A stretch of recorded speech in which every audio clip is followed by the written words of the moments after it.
Bueno, ya estamos de regreso y un tema principal, importante, que siempre lo tratamos acá y que hoy en la mañana lo hemos hablado y creo que sucede en todos los países. Acabamos de ver lo que ha sucedido, esta explosión, 115 muertos en México por el robo de los combustibles, el bus que se acaba de quemar, la inundación de San Juan del Lurigancho, tenemos las inundaciones del norte. Y hoy vamos a conversar con la doctora Mari Moyo, especialista en gestión sobre riesgo y prevención de desastres de ESAN. ¿Cómo está, Mari? Muy buen día, un gusto saludarla y que esté con nosotros, porque sabemos que es una persona muy ocupada. Bien, muchas gracias, Marco Antonio, con gusto. Creo que mi labor como docente y también como asesora en distintos espacios del Estado, siempre la voy a tener que priorizar para poder manifestar mi opinión sobre los temas que me parece que tienen que ser parte de la agenda nacional, ¿no? Que es muy importante, pero se habla de seguridad en la agenda nacional, se habla de seguridad en todos los estamentos del Estado, se habla de seguridad en las municipalidades, pero yo a veces me pregunto, y te lo quiero preguntar, Mari, ¿manejan el tema de seguridad los alcaldes? ¿Manejan el tema de seguridad los estamentos del Estado? ¿Puede manejar el tema de prevención de riesgo los militares? Bueno, yo creo que los militares son necesarios en el manejo de la gestión de riesgo de desastres. Hay una etapa fundamental en la que yo he visto cómo ellos se movilizan de manera bastante efectiva y movilizan todo el aparato del Estado que está a cargo de defensa o que está a cargo también del Ministerio del Interior. Exacto. Y cómo sirven además de apoyo a los otros sectores del Estado. Y esto lo hemos podido ver, por ejemplo, en el fenómeno del niño que tuvimos en el 2017, donde yo creo que hay que reconocer y felicitar todo este trabajo. En la etapa de la respuesta, que es la etapa donde ya ocurrió el desastre, y en la etapa de la reconstrucción, de la rehabilitación, ahí hay una etapa bien importante de participación, creo, de los militares. De los militares. Sí. Antes. En el antes hay una etapa que es definitivamente de gran importancia, pero de poca solvencia para muchos sectores, ¿no? Que es el tema del conocimiento del riesgo.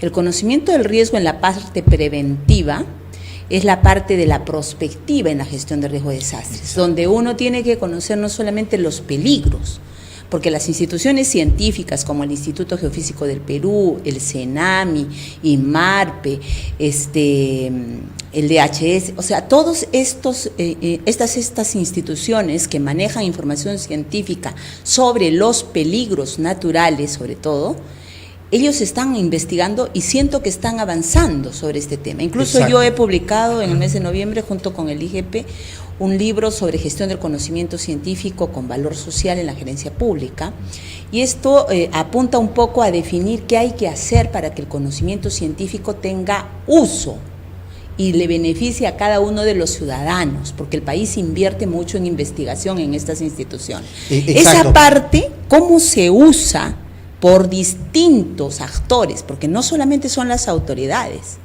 Esa parte de la utilización del conocimiento científico, de la información que da el conocimiento científico, tiene que ser usada por decisores de política, por congresistas, por ministros, por viceministros, por directores nacionales, por gobernadores, por alcaldes, por gerentes. Pero no lo utilizan porque no es prioridad, pues, para ellos. No es prioridad porque pienso que no tienen una formación de prevenir, sino de recuperar. Esa formación de prevenir, organismos internacionales han hecho estudios donde nos dicen que por cada $1 que uno invierte en la fase de la prevención, estaría ahorrando $7 en la fase de la recuperación, en la gestión de riesgo de desastres. Exacto. Ese ahorro y ese costo-beneficio que podría tener cualquier territorio o dentro del país, cualquier lugar que podamos tomar como zona crítica, es lo que no se visibiliza en el momento de la inversión. Y esa corta mirada que a veces tenemos en la perspectiva de estos gobernantes es la que hace de que cuando hablamos de gestión de riesgo de desastres, pensamos que la gestión de riesgo de desastres es un tema que se puede encargar para el tema de seguridad ciudadana. Y seguridad ciudadana es una parte, Exacto. Es una parte, pero la seguridad de la vida, la seguridad humana, el tema de la protección del patrimonio, de la inversión, tienen que ver con el desarrollo sostenible, ¿no? Y eso supone que el enfoque de gestión de riesgo de desastres no tiene que ser un proyecto de una institución. El enfoque de gestión de riesgo de desastres tiene que estar metido en todos los proyectos y en todos los programas que tiene una institución. Prioritario. Así es. Pero no, pues acá es secundario. Y lo hablábamos antes de comenzar la entrevista y te preguntaba, ¿cómo prioriza o cómo arman los alcaldes una oficina de defensa civil? ¿Y cuáles son los criterios para tener un jefe de defensa civil y para que ese jefe tenga su gente dentro de un distrito, dentro de una comunidad, dentro de una zona donde tú sabes que todos los años vas a tener huaico y esperan que venga el huaico para recién empezar a actuar y no hay un pre? Entonces, preferimos que venga la enfermedad que nos va a salir más cara a prevenir este tipo de eventualidades. Bueno, la primera cosa que yo creo que los alcaldes hacen es confundir lo que es defensa civil, que era el sistema anterior, con lo que ahora se llama gestión del riesgo de desastres. Ahora hay otro sistema que se llama el SINAGER, que es el Sistema Nacional de Gestión de Riesgo de Desastres. Entonces nosotros en la Universidad de SAN, en el año 2014, 2015 hicimos un programa piloto en la Sierra Central, en la zona de Ayacucho y de Huancavelica, y luego lo hicimos de manera ampliada hasta Purímac, Ica, y en esta zona hemos hecho un estudio de qué hacen los gobiernos regionales y los gobiernos locales. Yo he hecho una investigación. ¿Qué hacen los gobiernos regionales y locales en relación al Plan Nacional de Gestión de Riesgo de Desastres que se acababa de aprobar en la presidencia del Consejo de Ministros a través de la Secretaría que en esa época había, cuando todavía el CENEPRED y el INDECI estaban adscritos a esta Secretaría? Y uno puede gráficamente revelar lo que yo presenté en un paper, incluso en un evento de Ingeniería de Gestión de Riesgo de Desastres, es que hay una confusión todavía sobre cómo entender qué ubicación deben tener estas unidades. Deben depender de una... Nosotros hemos encontrado que dependían de la Gerencia de Desarrollo Económico y en un tercer o cuarto nivel de mando. O dependían de otra área, pero que no tendría que ser la dependencia directa del gobernante, que es la única forma que aseguraría voluntad política, capacidad de decisión, influencia en la inversión pública, transversalidad del enfoque de gestión de riesgo de desastres. Entonces nosotros peleamos muchísimo por este esfuerzo y validamos esto en Huancavelica, validamos esto en Ayacucho, validamos esto en la idea de hacerlo también en Apurímac, por ejemplo. Entonces, ¿qué es lo que se propone? Se propone que la unidad de gestión de riesgo de desastres debe ser una unidad que tenga línea directa de reporte al más alto nivel del gobernante, sea distrital, provincial o regional. Teniendo en cuenta que él es el presidente, ¿no? Así es. Teniendo en cuenta que ese es el presidente, pero está muy alejado del organigrama. Claro, porque esa situación, ¿qué ayudaría? Ayudaría que cada mesa de trabajo de las plataformas regionales, distritales o provinciales, donde están todos los actores de la gestión pública y privada, pueda ser liderada con un liderazgo de un gobernante que toma decisiones y que pone al servicio el aparato del Estado más cercano, que son las municipalidades, por ejemplo, o los gobiernos regionales, junto con el trabajo de los ciudadanos. Pero no tienen, y habrás visto y habrás descubierto, que no tienen programas preparados y estructurados para el tema de la seguridad en el distrito, en la región, en todas las zonas. Bueno, definitivamente no lo tienen. ¿Por qué? Porque yo, por ejemplo, a lo largo de estos años vengo observando que nos preocupamos por hacer los simulacros de los terremotos, porque creemos que va a ocurrir un terremoto y tenemos que estar preparados para ello, y eso es bueno. Pero no solamente vamos a tener terremotos, ahorita está viviendo el país una situación de emergencia en varias provincias y departamentos, y que tienen que ver con asentamientos mal ubicados en zonas de laderas, con propiedades que se han edificado en zonas totalmente inseguras, donde definitivamente van a haber deslizamientos de masas por el nivel de pendiente, por el tema del aumento de las lluvias, o las inundaciones en el norte con el fenómeno del Niño, donde no se han previsto sistemas de desagüe para sistemas pluviales. Entonces, exacto, una serie de proyectos que no tienen prioridad en la agenda de la inversión, porque es un tema de largo plazo, además. Pero ¿qué han hecho las autoridades? para revertir este tema. Por ejemplo, nosotros conversábamos hace poco con el ingeniero Julio Curoigua, luego hemos conversado hace mucho tiempo con Hernán Tavera, y hablábamos sobre el tema de las casas y las construcciones en los cerros, estos que pueden desprenderse en cualquier momento en una eventualidad. Pero aún así, sabiendo que está prohibido, los alcaldes han concesionado los terrenos a los pobladores. Y los alcaldes están felices y contentos caminando hoy día por la calle. Ese es un tema... no amerita una denuncia inmediata, porque está alentando a que esa persona pueda morir en cualquier momento. Lo que acaba de decir usted es muy cierto. Nosotros vemos que el Sistema Nacional de Gestión de Riesgo de Desastres tiene ciertos vacíos. Es una de las razones por las que yo me he motivado mucho, y el año pasado he estado asistiendo a varias reuniones en el Congreso de la República, a poder dar a conocer mi punto de vista como académica, como especialista en planeamiento además, sobre qué debe de incorporar una nueva ley que modifique o mejore la actual ley de gestión de riesgo de desastres. Por ejemplo, esa capacidad de monitoreo y de evaluación de las autoridades en la temática de gestión de riesgo de desastres, ¿quién la hace actualmente? ¿Quién la hace? Ese es un vacío. Hay un monitoreo de los indicadores, pero no hay un monitoreo de la capacidad y responsabilidad de gobierno. No hay. Y por lo tanto no tenemos nosotros autoridades sancionadas por incumplimiento de su rol, por inacción frente al sistema que demanda la realidad en la gestión del territorio. Se generan problemas de clientelaje político a partir de que nosotros somos permisivos como autoridades de permitir el uso del suelo en zonas inadecuadas. Luego se genera con el tiempo la posesión del terreno y se va formalizando a lo largo de los años, pero lo que nosotros estamos haciendo es gestando en realidad una bomba del tiempo.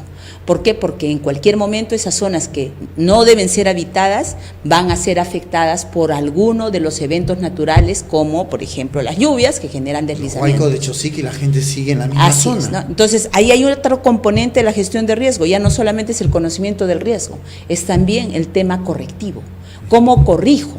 ¿Cómo impongo el principio de autoridad, la aplicación de la ley, el reglamento de edificaciones que tiene el país?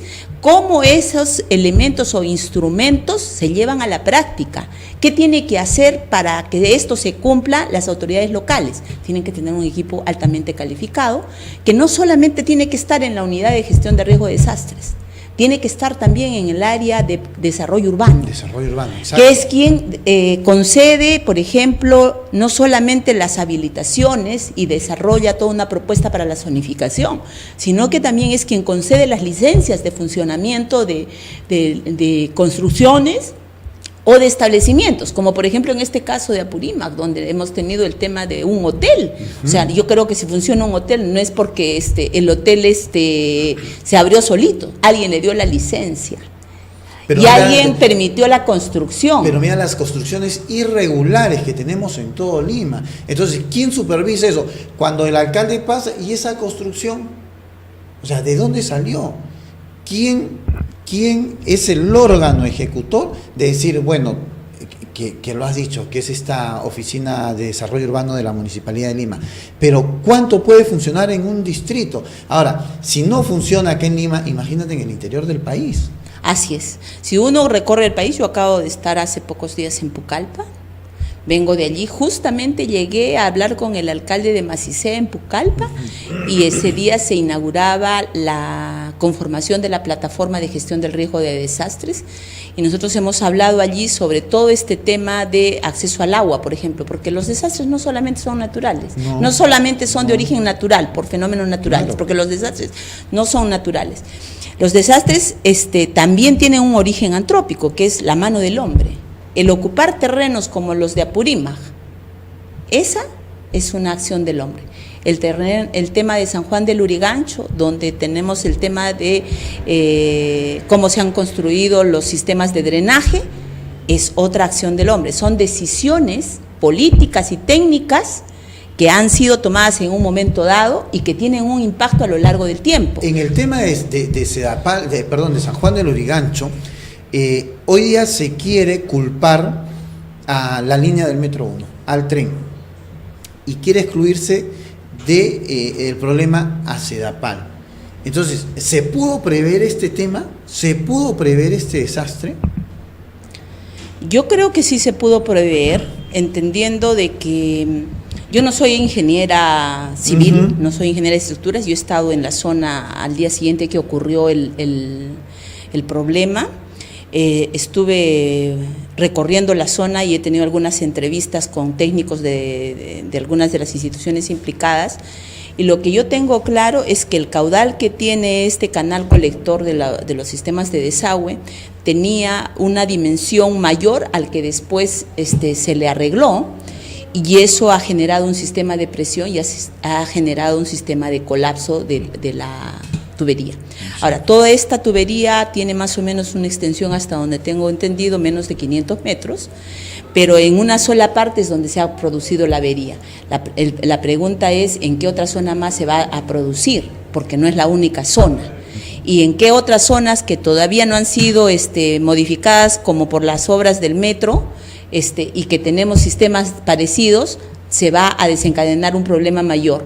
Porque a lo largo del sistema de drenaje de aguas servidas, nosotros vamos a tener varios puntos críticos. Uno de ellos debe de ser, por ejemplo, en la zona del Rima. Exacto. En la zona del Rima, ¿no? Yo he hecho particularmente, por ejemplo, el plan de desarrollo del Rima en el año 2012, y una cosa que yo siempre ponía en la agenda del proceso de planificación es qué tiempo tienen de antigüedad todos los sistemas de drenaje y de conexión de redes primarias, por ejemplo, porque si se van a hacer pistas, si se van a hacer obras de envergadura, se va a hacer un proceso de renovación urbana en todo el centro histórico, hay que pensar en recambiar también todos estos sistemas de canalización que tenemos en redes primarias. Que en muchos casos tienen 30, 40 años. Mucho más. En el caso del Rima se habla de que ahí habían más de 100 años de tuberías que siguen todavía en vigencia en su uso.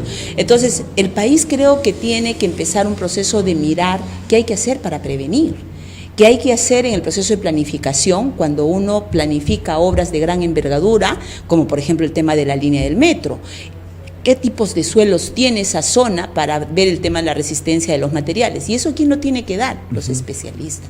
¿Quién lo tiene que consistenciar? El reglamento de edificaciones, que tiene la norma técnica, tiene las normas técnicas varias. ¿Quién tiene que hacer cumplir ese reglamento? Las municipalidades. Y debería haber un organismo por encima que se encarga de supervisar, de regular, de asegurar calidad. Pero también tiene que haber un organismo que capacite, que asegure la alta calificación de los especialistas, porque no estamos poniendo en juego un bien privado solamente mío, estamos poniendo en juego la inversión privada, la inversión pública y la vida de los ciudadanos. Exacto. Que es un tema fundamental. Ese día que yo fui a San Juan del Lurigancho, por ejemplo, yo entiendo que allí van a haber problemas mayores en términos de salud pública, por ejemplo, y que ahorita se estarán incubando, porque los problemas de salud pública pasan por un periodo de incubación. Yo he estado solamente horas, y en las horas que he estado ya tenía un rash en la piel solamente por el aire contaminado que estaba fluyendo en el ambiente. Pero la falta de servicios como agua, o la falta de educación en la población, la forma como hay que reaccionar ahora para reconstruir, recomponer, recuperar el espacio habitacional de las viviendas, es un tema en el cual he visto que ha habido bastante presencia del Estado en esos momentos. Han estado casi todos los ministerios con un ejército de profesionales trabajando en la zona, pero estamos actuando siempre en la fase del desastre. Exacto, del desastre. Del desastre. Pero ¿no? Esas cosas van a cambiar cuando en realidad le demos la prioridad necesaria a la seguridad en todos sus estamentos. Así es. Desde el Estado hasta el último estamento. Pero el tema de San Juan del Lurigancho, mucha gente dice, no, ha intervenido el Estado. Perfecto, ha estado la ministra, porque es su deber. Pero su deber de ellos ha sido prever de que no sucedan estas cosas, porque no tenemos un control con nuestras empresas, con las empresas que manejan el agua, el desagüe en nuestro país, porque no sabemos cómo están trabajando. En el RIMAS, más de 100 años de tuberías, no ha debido cambiarse ya hace mucho tiempo. ¿Quién sabe que está filtrando y en algún momento va a desaparecer un montón de casas? Van a desaparecer. El alcalde saliente, por ejemplo, tomó nota de todo esto que se planteó en el plan, y empezó a hacer un trabajo de influencia en Sedapal, por ejemplo, para ver el recambio de los sistemas de conexión de las redes primarias. Sin embargo, el distrito es más grande que un solo segmento del espacio. Exacto. Hay que mirar ese caso como muchos casos de Lima. Yo creo que hay varias partes del trayecto que en los próximos años o meses podríamos tener un problema parecido al de San Juan del Lurigancho. Y entonces, se vio en San Borja también, así es, en entonces, menos escala y en claro, Chorrillos. así es. Entonces en Surco. En Surco también. En Surco, entonces. Y que den gracias que así en menos escala. Así es, ¿no? Se habla de un número de familias que han sido damnificadas, de un número de familias que han sido afectadas de manera directa, que no es mucho, pero tampoco es poco. Sin embargo, la desgracia podría ser mayor, el desastre podría ser mayor si esto se replica en varios espacios de Lima, porque nosotros en Lima tenemos el 30% de la población peruana. Entonces el nivel de pérdidas, el nivel de daño, el nivel de afectación a la salud podría ser mayor, pero también el nivel de pérdidas del valor patrimonial, ¿no? Ese día que yo veía, por ejemplo, toda la inversión de uno de los supermercados que estaba sentado en la zona, yo calculaba y decía, ¿y cuánto se habrá perdido de inversión aquí? Claro. Pero también cuánto han perdido esas familias que para ellos es un activo importante su televisor, su cocina, su refrigeradora, y que lo construyeron con una cantidad de esfuerzos y de trabajo, y esa no es una zona de invasión, por si acaso. No. Es una zona donde los terrenos fueron comprados y donde aparentemente tampoco hay un tema de estudio de suelos que haya sido de verdad bastante bien definido antes del sistema constructivo, porque nos explicaron, por ejemplo, los especialistas que definitivamente en esa zona hay fallas, ¿no? Entonces hay un sistema de relleno. Entonces todo este proceso de discusión ante obras de gran envergadura como el tema del metro, yo pienso que compromete no solamente a quienes construyen, compromete a quienes regulan. A quienes regulan. Entonces nosotros tenemos que estar en el Estado mejor preparados para regular. Entonces yo creo sí que a lo largo de los meses que vienen nosotros tenemos que ser más conscientes, no solamente como autoridad, sino como ciudadanos también, de que nosotros debemos exigir que las autoridades pongan en su agenda cómo se va a trabajar la gestión de riesgo de desastres en la educación, porque nosotros debemos ser educados en el sistema primario, en la educación básica regular, de qué tenemos que hacer para gestionar bien nuestra vida con enfoque de gestión de riesgo de desastres. Porque, por ejemplo, si yo compro una casa o un terreno, lo que también tengo que averiguar es si esos suelos son buenos y qué tipo de construcción puedo hacer en ese territorio que estoy comprando, en ese bien. Y cómo debo de orientar el sistema constructivo, no puede ser de autoconstrucción, tiene que haber dirección técnica. Ahora, claro, tú me dices el tema de hay que ver, hay que saber, pero si el propio Estado no lo tiene claro, y Mario, usted lo ha visto en todo el recorrido que hace a nivel del Perú, porque se ven las falencias, las deficiencias del Estado en este tema de la seguridad. Si el Estado no lo tiene claro, si el Congreso no lo visualiza, una persona de pie ha perdido el interés a ese tema. Entonces yo creo que tiene que partir del Estado. En un análisis cortísimo, me gustaría solamente que me diga sí o no, ¿el Estado hoy en día está preparado para asumir grandes riesgos? No. No está preparado. No estamos preparados. Si el Estado no está preparado, menos lo va a estar el ciudadano de a pie. Porque ¿quién le enseña al ciudadano de a pie el tema de riesgo, el tema de prevención? Estamos preparados para intervenir en el momento cuando la enfermedad ya llegó, que a veces puede tener solución y a veces no puede tener solución. Yo creo que tenemos 1.874 municipalidades en el Perú, 197 provincias. Nosotros deberíamos tener en estas 197 provincias y en estas 1.874 municipalidades por lo menos un especialista en gestión del riesgo de desastres que ayude a visibilizar eso a cada uno de los gobernantes de estas municipalidades. Si eso tuviéramos, sería importante para dar un primer salto. Además, no solamente personas capacitadas, personas comprometidas y personas que ingresen al sistema por un sistema de evaluación y de acreditación. Qué bueno sería, pero ellos lo ven como un gasto. No es un gasto, es una inversión. Por supuesto. Es una inversión. Para los que tienen conocimiento, esto es una inversión y que puede salvar miles de vidas, millones de vidas. Y salvar también la inversión pública. La inversión pública. Porque si ustedes miran cuánto perdemos cada año, por ejemplo, porque se van puentes, se destruyen casas, se pierden propiedades, se destruyen hospitales, carreteras, se destruyen escuelas. En infraestructura perdemos millones.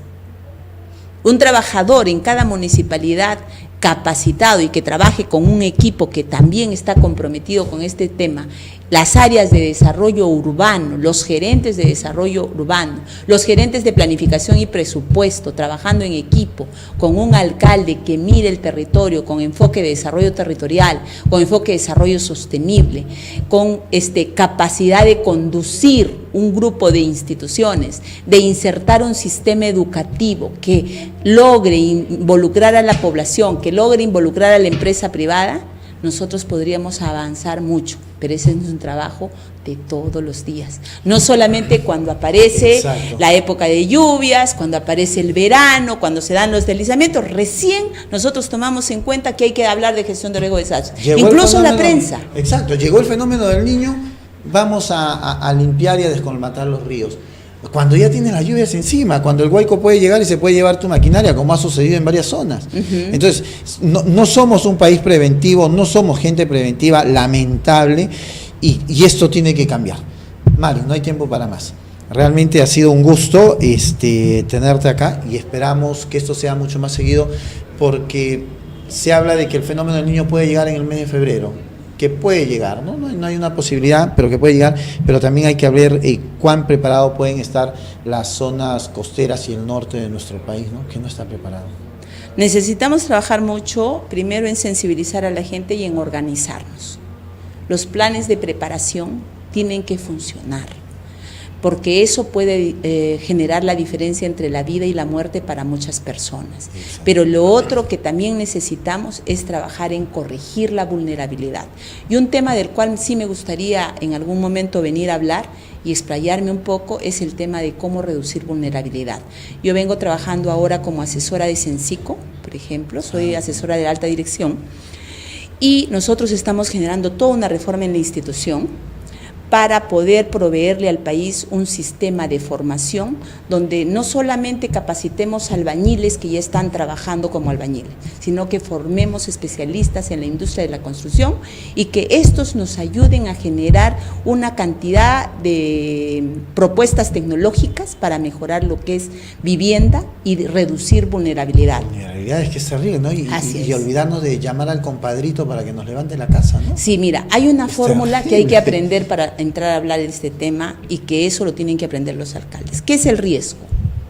El riesgo es una relación de una ecuación que existe entre qué tipo de peligros va a ocurrir en mi territorio por la ubicación que tiene mi territorio y por el estudio que han hecho los de gestión del riesgo, que son las instituciones científicas, y qué cosa es la vulnerabilidad. Y la vulnerabilidad se da por pobreza, por educación, por edad, por exposición física, por tipo de construcción. Y esa relación tiene que ver con nuestra capacidad de responder. Y acá hay un tema muy importante que también tenemos que hablar, y tienes que venir para hablar de ese tema, es se habla de un posible terremoto hacia adelante o en cualquier momento, y dos distritos que van a ser los más perjudicados, Lima y el Rímac y Barrios Altos, estas casas que se van a caer, y si es que los alcaldes hoy en día están tomando prevención en ese tema. Por ejemplo, yo ahí tengo una propuesta que me gustaría en algún momento comentarla. Yo estoy construyendo una propuesta para recuperar el centro histórico del Rímac, que es un tema que tiene que ver con un modelo de gestión, porque yo sí creo que el patrimonio histórico de la humanidad que se ha declarado en Lima, el 40% está en el Rímac y lo demás está en la zona del Damero de Pizarro. Pero que no se está cuidando, porque se habla de un grupo de gente que está cuidando el patrimonio, pero sin embargo al costado se están cayendo casas. Vivo muy cerca, vivo en el distrito del Rímac, y no ves tú un tema de cuidado de nuestros patrimonios, que los estamos perdiendo, casonas que se caen a diario, estos balcones que se deterioran. Hay que ayudar a construir un trabajo intergubernamental entre el gobierno nacional, el gobierno metropolitano, que hoy es también la Municipalidad de Lima, y la Municipalidad Distrital. Creo que si logramos sentar a los actores de estos 3 niveles de gobierno y además generamos una población activa, con ciudadanía activa en el RIMA, podríamos entrar en un franco proceso de recuperación y de renovación urbana en el RIMA. Que es importantísimo para recuperar nuestra historia. Mari Moyo, muchísimas gracias por haber estado con nosotros. Ha sido la doctora Mari Moyo, especialista en gestión sobre riesgo y prevención de desastres de SAN. Tema muy importante. Y al aire te comprometo, y frente a nuestra productora, por favor, para que próximamente, lo más pronto posible, estés para seguir hablando sobre el tema de riesgo. Bien, con mucho gusto. Gracias, Marco Antonio. Muchísimas gracias. Muy Regresamos. gentil.